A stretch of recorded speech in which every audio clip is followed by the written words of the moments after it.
አገዛዙ በተለይ የክረምት ዋዜማን አስመልክቶ ክረምቱ ከመግባቱ በፊት ፋኖን ባለበት ኮንቴን ማድረግ ከቻለ ደግሞ ይዞታውን በማስፋት ወደ ሌሎች ጦርነቶች ለመሸጋገር እቅድ ይዞ ከፍተኛ ኃይል አንቀሳቅሶ ነበር። ይህን ኃይል ከማንቀሳቀሱ አስቀድሞ የኢንስፔክሽን ስራ ሲሰራን የቆየው እነ ጀነራል አለምሸት ደግፌን ጨምሮ ሲኒየር የሚባሉት ጀነራሎች ያሉበት ቡድን ተቋቁሞ በሁሉም የአማራ ክልል አካባቢ በመዘዋወር የአገዛዙን የሰራዊት ቁመና፣ የስነ ልቦና ሁኔታ፣ የውጊያ አቅም፣ የውጊያ የመፈጸም አቅማቸውና በአጠቃላይ ጦርነቱን የመገምገም ስራ ከሰሩ በኋላ ከዛ መልስ እንግዲህ የተወሰነ ስልጠናና ኦሪንቴሽን ሰጠው ነው በሙሉ አቅማቸው መንቀሳቀስ የጀመሩት። በዚህ የሰኔው ዘመቻ አቅደውት የነበረው ነገር ሙሉ በሙሉ በሚባል ደረጃ ከሽፏል። ዛሬ እኔ እናንተ እየተነጋገርን ያለነው ኦልሞስት ወደ ሐምሌ አጋማሽ እየተጠጋ ነው ያለው። በዚህ ሂደት ውስጥ ከፍተኛ ኪሳራ ነው ያስተናገዱት። ፋኖን ከተራራ አወርዳለሁ ብሎ የመጣው የብልጽግና ኃይል ያው እሱ ወደ ጥልቁ ነው የወረደው። የተለመደ ነው ይሄ ነገር ላለፉት 3 አመታት። አንዳንዴ ለ30 ቀናት የሚወጡ እቅዶች አሉ፣ አንዳንዴ ለ3 ወራት የሚወጡ የዘመቻ እቅዶች አሉ። ሁሉም እቅዶች ከሽፈዋል። እውነት ለመናገር የጠላት ሰራዊት በተለይ እግረኛው ውጊያ የማድረግ የማሸነፍ ስነልቦና የተላበሰ አይደለም። በተደጋጋሚ በየቦታው በተደረጉ በተለይ ጥዝጠዛ በምትለው የውጊያ ስልት በደረሰበት ኪሳራ ከፍተኛ ሰብአዊና ቁሳዊ ኪሳራ አስተናግዷል። ከዛ ለመውጣት የሚችል አይደለም። ሙሉ በሙሉ የቴክኖሎጂ ጥገኛ ነው የሆነው። በጣም ለተራ በመቶዎች የሚቆጠሩ አንዳንዴ ከዛም በታች ያለ የወገን ኃይል በተሰለፈባቸው ውጊያዎች ቢኤም ሮኬቶችን፣ መድፎችን እና ከባድ መሳሪያዎችን በመጠቀም አካባቢውን በመደብደብ ካልሆነ በስተቀር አንድ ሸማቂ ጋር ውጊያ በሚያደርጉ የአነስተኛ ቁጥር ያለው ኃይል ጋር ውጊያ በሚያደርግ ስነልቦና አይደለም እየተንቀሳቀሰ ያለው። ያ እንግዲህ ተመልካቾች የጥዝጠዛ የውጊያ ስልት በመጠቀም የአገዛዙ የሰኔ ዘመቻ ከሽፏል ነው። ከተራሮች ላይ እናወርዳቸዋለን ብሎ ወደ ጥልቁ ገብቷል ያገዛዙ ሰራዊት ነው የሚለን አስረስ።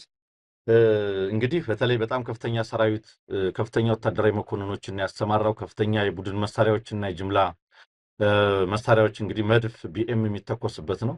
አስረስ ሲጠቅስ እንደነበረው በመቶች የሚቆጠሩ ፋኖች አሉ በተባለበት አካባቢ ቢኤም እና መድፍ የሚተኮስበት፣ በዚህም በጣም በርካታ ንጹሃን በፎቶግራፊ የተደገፉ በርካታ መኖሪያ ቤቶች፣ መንደሮች ላይ ከፍተኛ ጥቃቶች እየደረሱ መረጃዎችን ስንመለከት ነው የነበረው። ውጊያዎቹ ቀጥለዋል። በነገራችን ላይ ከተራሮች ላይ እናወርዳለን የሚለው አንደኛው ይሄ እቅዱ ጮቄን ማዕከል ያደረገ ነው።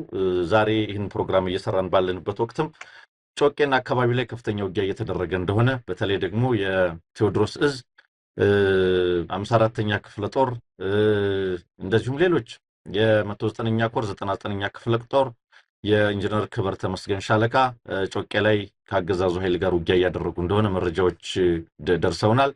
የ206ኛ 24ኛ ክፍለ ጦር ስናን አባጅሜ ሻለቃ እንደውም የእጅ በእጅ የጨበጣ ውጊያዎች ሁሉ እየተደረጉ እንደሆነ ሰሞኑንም እንዲህ አይነት ነገሮች እየተደረጉ መረጃዎች ሲደርሱን የነበረው። ምስራቅ ጎጃም ላይ የጁቤ ወረዳ ኮርክ ከተማ ድረስ ዘልቆ በመግባት ፋኖ በአገዛዙ ኃይል ላይ የሻለቃ መሪን ጨምሮ ሙሉ ሬጅመንት መደምሰሱን የተመለከተ መረጃም ሲልኩልን ነበረ። እንግዲህ ውጊያው እየተደረገ ባለው ውጊያ በዚህ ሰሞንኛ ውጊያ ለምን ይህንን ውጊያ አዘጋጀ፣ ለምንድን ነው ይህንን ዘመቻ የከፈተው የሚለውን እንግዲህ ከአስረስ ጥቆማ መረዳት እንችላለን። የሌላ ጦርነት ዝግጅት አካል ነው።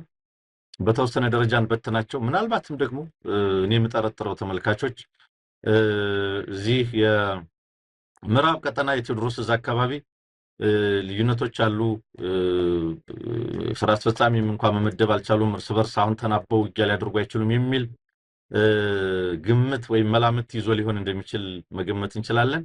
ነገር ግን ሰራዊቱ በእንደዚህ አይነት ጉዳይ ከእውነታው መሬት ላይ ካለው እውነታ ይልቅ ፕሮፓጋንዳ የሚያመዝን በመሆኑ ይሄንን ገዝቶ ብዙ ችግር ላይ እንደወደቀ መረዳት እንችላለን። ጠዝጣዛ የውጊያ ስልት ነው እንግዲህ ያገዛዙን ኃይል በብዙ መንገድ እንዲመታ ያደረገው። በነገራችን ላይ የተለመደ እቅድ ነው፣ የተለመደ ዘመቻ ነው። ላለፉት 3 ዓመታት ያልተደረገ ዘመቻ የለም። አንድ ጊዜ ለአንድ ወር፣ አንድ ጊዜ ለ3 ወር ሲል የገለጸው አስረስ እንዲህ ያለ ዘመቻዎች በጣም በርካቶች ናቸው። ወደ ጋዳሞት እገባለሁ፣ ፈረስ ቤትን ይዛለሁ የሚሉ አታካች ዘመቻዎችን ላለፉት 3 ዓመታት በተደጋጋሚ ሲያደርግ ነበር። ነገር ግን ከፍተኛ ኪሳራ ያስተናገደበት ቀጠና እንደሆነ ደግሞ የምናስታውሰው ነው። ስለዚህ ከፍተኛ ጀነራሎችን አሰማርቶ የውጊያ ቁመና ገምግሞ ወደ ሌላ ጦርነት ለመግባት የሚያስችለን ይሄኛውን ኃይል የተወሰነ እናዳክም በሚል የተከፈተ የሰኔ ዘመቻ እንግዲህ ሐምሌ አጋማሽ ድረስ በብዙ መንገድ ያገዛዙ ሰብአዊና ቁሳዊ ኪሳራ እያስተናገደ መሆኑን የሚያሳይ ነው። በነገራችን ላይ ያገዛዙ በኩል ደግሞ ጽንፈኛውን ደመሰስ ነው የሚል ከፍተኛ ፕሮፓጋንዳ እየተነዛ ነው የሚገኘው። ከዚህ ጎን ለጎን ግን እንግዲህ መከላከያም አሰማርቶ ፖሊስም አድማ ብተና ብዙ ኃይል አሰማርቶ ያልቻለው አገዛዙ የወጣቶች አፈሳ የሚሊሻ አፈሳና ወደ ሰሜን ኢትዮጵያ ስምሪት እየሰራ እንደነበረ እናውቃለን። ዛሬ ደረሰን መረጃ የሚያሳየው በከፍተኛ ደረጃ አርሶ አደሩን ከእርሻ ቦታ ሳይቀር እያፈሰ ወደ ውጊያ ማሰልጠኛዎችና ወደ ውጊያ ለመላክ እየሰራ እንደሆነ ነው ዛሬ ከእዙ የደረሰን መረጃ የሚያሳየው። እንግዲህ ከዚህ በፊት ነው የሚለው በገፍ ነው ከትምህርት ቤት ከመዝናኛ ቦታ ከመንገድ ላይ ወጣቱን እያፈሰ ለጦርነት ሲማግድ የከረመው አገዛዙ። ስለዚህ በግዳጅ ሲሰለጥን የከረመው ወጣትም ግማሹ ተደምስሶ አልቋል፣ ከፊሉም መሳሪያውን በመያዝ ወደ ፋኖ ተቀላቅሏል ነው ያለው ተላከልን መረጃ የሚያመለክተው። እንግዲህ ኃይሉን በዚህ መልኩ ያጣው አገዛዝ አሁን ትኩረቱን ወደ ገበሬው አዙሯል። በሁሉም ቀጠና ከሚያርስበት ቦታ በሬዎችን ሳይፈታ እያፈነው ይገኛል ነው። በተለይ በደብረ ማርቆስ ዙሪያ ሊባኖስ የሚባል ቦታ ላይ ታፈሱ ገበሬዎች መኖራቸውን ማሳያ ነው። በመድፍ በዙ 23 በሞርታርና በድሮን እየጨፈጨፈ የተረፈውን ገበሬና ወጣት ያገዛዙ እያፈሰ ነው ሲል ነው ከእዙ የደረሰን መረጃ የሚያመለክተው። እንግዲህ በብዙ አቅጣጫ ደጋማውን የምዕራብ አማራ ቀጠና አቆጣጠራለሁ የሚለው ያገዛዙ ዘመቻ በጣም በርካታ ኃይል የተሰማራበት ነው። በርካታ ኃይል የተሰማራበት ብቻ ሳይሆን በርካታ ንጹሃን ላይ ጉዳት ያደረሰ ነው። የሱ ኪሳራ የሱ ጉዳት አላንስ ብሎ ንጹሃን ላይ የበቀል እርምጃዎችን እየወሰደ ነው የሚገኘው። እንግዲህ ይሄ ሰራዊት የራሱ ሰራዊት እየተደመሰሰ እየከዳ እየቆሰለ ብዙ ነገር እየሆነ ንጹሃንን ወደ መጨፍጨፍ ለምን እንደሚገባ ያው እስከዛሬ ያየነው ልምድ እንደሆነ መረዳት እንችላለን። ግን በአጠቃላይ እዛ ቀጠና ላይ የሆነ ያለው ነገር ምን ይመስላል? ያገዛዙ ኃይል ስምሪት ምንድነው? በንጹሃን ላይ የደረሰ ያለው ጉዳት ምን ይመስላል የሚለውን ጉዳይ በተመለከተ የቴዎድሮስ እዝ ምክትል ህዝብ ግንኙነት ኃላፊ ፋኖ ስቲበል አለሙን ከበረከት ቀናው ጋር ከኛው ባልደረባ ጋር ቆይታ አድርጓል። እንግዲህ በመጀመሪያ ደረጃ እኔ ምክትል ህዝብ ግንኙነት ነኝ። የቴዎድሮስ እዝ ምክትል ህዝብ ግንኙነት መምሪያ ኃላፊ ነኝ እና ያላነሳው ጥያቄ ምንድነው እንግዲህ የአብይ አህመድ አጠቃላይ ምርጫውን ካደረገ በኋላ ከሰኔ 10 እስከ ሐምሌ 10 ድረስ የአጠቃላይ ወረራ አድርጌ ለዓለም ህዝብ ቀጠናዎችን በተለይ ጎጃምን ቀጠና ነፃ አድርጌ ያሳያለሁ የሚል እቅድ አቅዶ ነው እየተንቀሳቀሰ ያለው። ለዚህም ደግሞ በርካታ የሆኑ የጠላት ሰራዊትን በተለይ ጀነራሎችን፣ ኮሎኔሎችን ከተለያዩ እዞች በማጠራቀም ከፍተኛ የሆነ እግረኛ ሰራዊት እና ሜካናይዝድ ሰራዊትን ሜካናይዝድ የሆነ መሳሪያዎችን ሰራዊቱን በመያዝ ሙሉ በሙሉ በሚባል ደረጃ በሁሉም ቀጠና ላይ ይህንንም ደግሞ እንግዲህ ዓላማው አንደኛ ሙሉ ቀጠናውን ተቆጣጠር ያለው ብሎ ለዓለም ራሱን ለማሳየት ነው። ሁለተኛ ነገር ፋኖ እንደምሳለው ነው። እንግዲህ በተለይ በዚህ ሰዓት ላይ ቀጠናዎችን ለመቆጣጠር የጀነራል ማህበር ተሰማ ኃይል ሙሉ ጎጃም በሚባል ደረጃ ጥቃት እያደረሰ ነው ያለ። እንግዲህ ዓላማው እንደዚህም ይመስለኛል። በኛ በኩል የእሱ ዓላማውን የሚያውቀው እሱ ነው። ለምን ዓላማ እየተዋጋ እንደሆነ እያደረገን እንዳለ የሚያውቀው እሱ ነው። በእኛ በኩል ግን ያለን ግምገማ ይሄው ነው እና ዋናነት ፋኖ ደግሞ በዚህ ሰዓት ላይ ጥቃት ይፈጽምብኛል ብሎ ቅድመ መከላከል እያደረገ ነው ያለው። እንግዲህ ክረምቱ በተለይ ለፋኖ አመች ነው። በተለይ የአየር የበላይነትን በደመናው በዝናው ምክንያት ነው ይዞ የነበረው የአየር የበላይነት ነው ከፋኖ ወስዶ የነበረው። ይህንን የአየር የበላይነት ደግሞ ኤንቫይሮንመንቱ ስለሚፈቅድልን እዛ ላይ ጥቃት ያደርጉብኛል፣ የተቀናጀ ጥቃት ያደርጉብኛል በማለት አቅዶ ይሄን እየሰራ ነው። ሁለተኛው ያሰበውን የሰሜኑን ጦርነት ለማድረግ የዚህ ቀጠና ላይ ያለውን ፋኖ ማጥፋት መደምሰስ ይፈልጋል።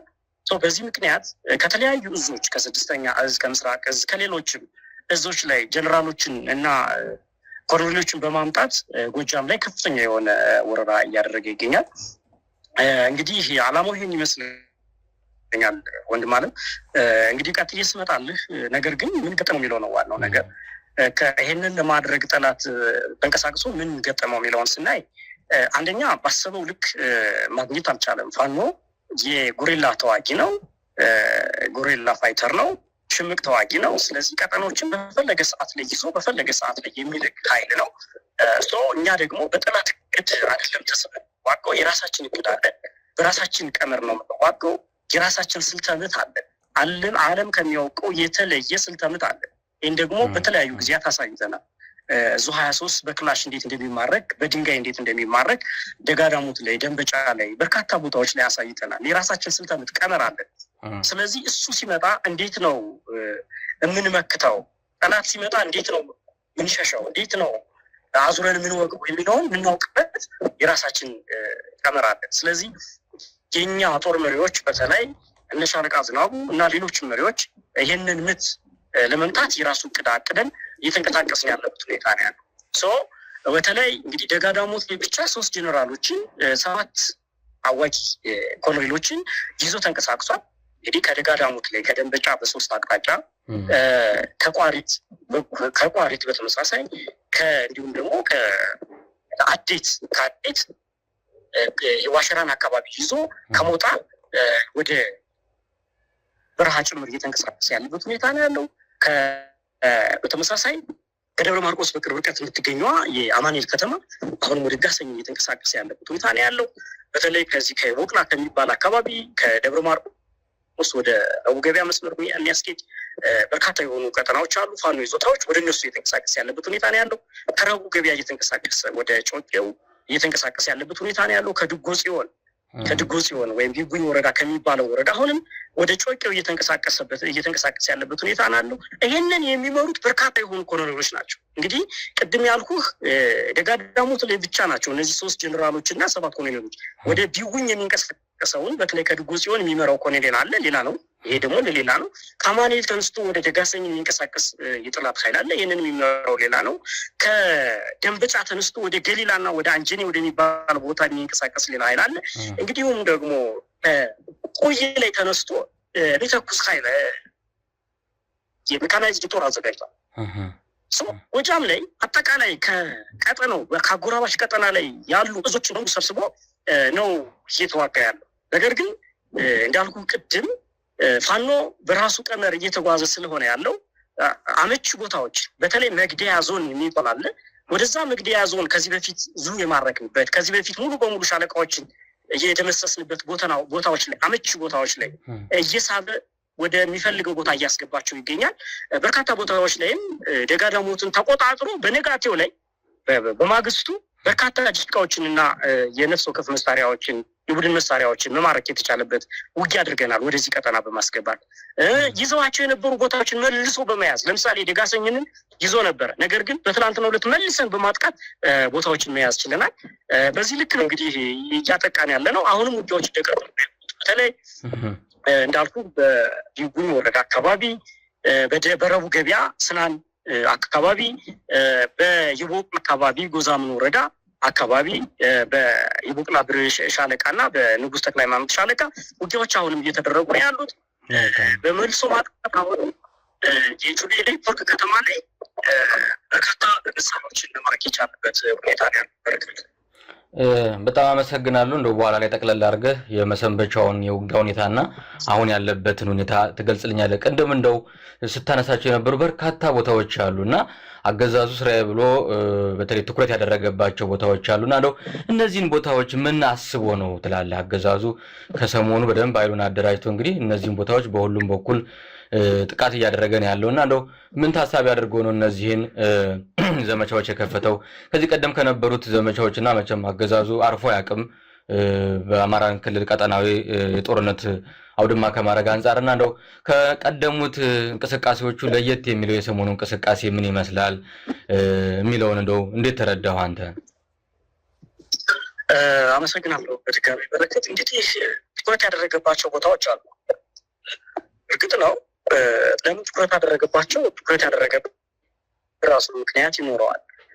ነገር ግን የፋኖ ማስሻ ናቸው የሚያስባቸው ፋኖ መሳት አለበት ብሎ የሚያስብበት ወይም ደግሞ ያን ቀጠና በቆጣጠረው የበላይነት ወስዳለሁ ብሎ የሚያስብበትን ቀጠና ታርጌት አድርጎ ሊሆን ይችላል።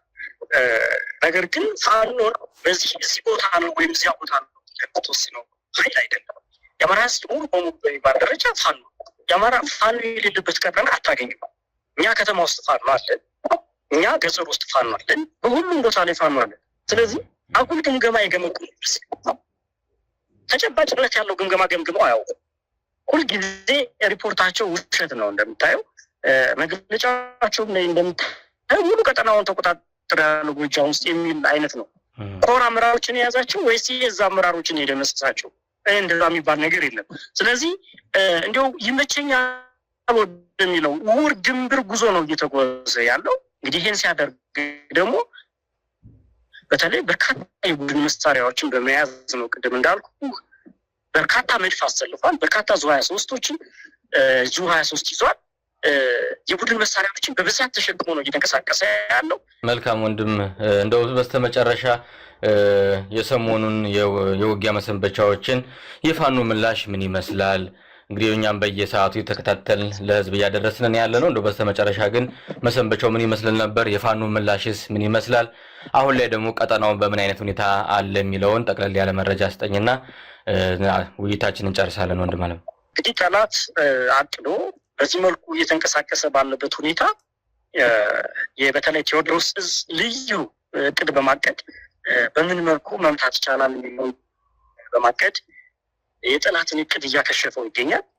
በተለይ ቅድም እንዳልኩ ኮርክ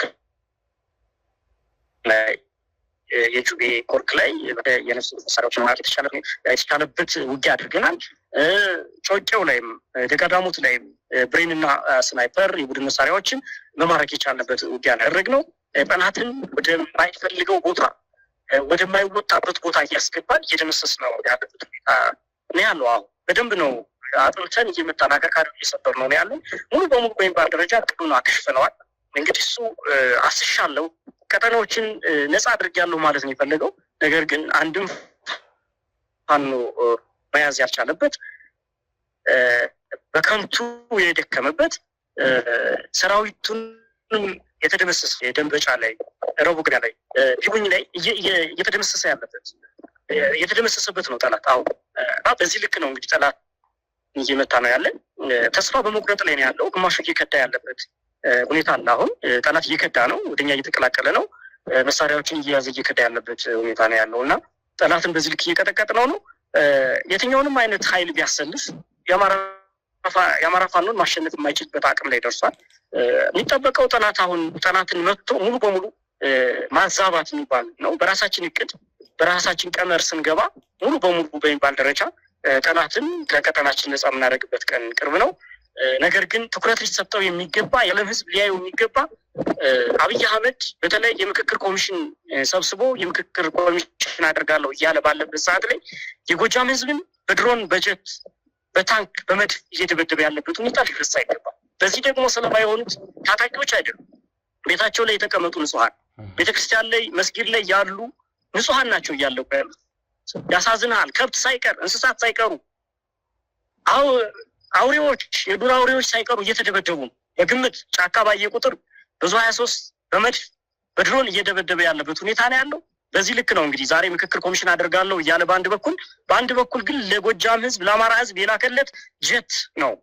ምንም ተወካይ ሳይኖረው ኢትዮጵያዊነቱን ሰርዞ እየተመካከርኩ ነው የሚለው በዚህ ልክ ነው። እንግዲህ በረከት ይሄንን የዓለም ህዝብ ሊያይ ይገባል። ይሄን ድራማ የአብይ አህመድን ሴራ እብሪትና ትዕቢት ማየት ይጠበቅበታል። በዚህ ልክ ህዝባችን እየተሰቃየ ነው ያለው። ህጻናት እየሞቱ ነው። የ3 ዓመት ህጻን ነው እንግዲህ ማሻከል ላይ በዙ 23 የተገደለው ዛሬ ጠዋት ላይ ተመተው። እንግዲህ ቅድም እንዳልኩ የ5 ዓመት ህጻናት ናቸው ቁይ ላይ እየተደበደቡ ያሉት። ከብቶች፣ እንስሳቶች እያለቁ ነው። አማራ እሳት እየነደደበት ነው ያለው። የምክክር ኮሚሽን ብሎ እሱ በሚያስበው እንግዲህ ሰላም ላመጣ ነው ብሎ አዲስ አበባ ላይ የራሱን ሰዎች መልጦ ሰብስቦ እያለ ለጎጃም ህዝብ ግን ታንክና መድፍ 3 እዝ ሰራዊት አሰልፎ እየጨፈጨፈው እንዳለ ዓለም ሊያውቅ ይገባል።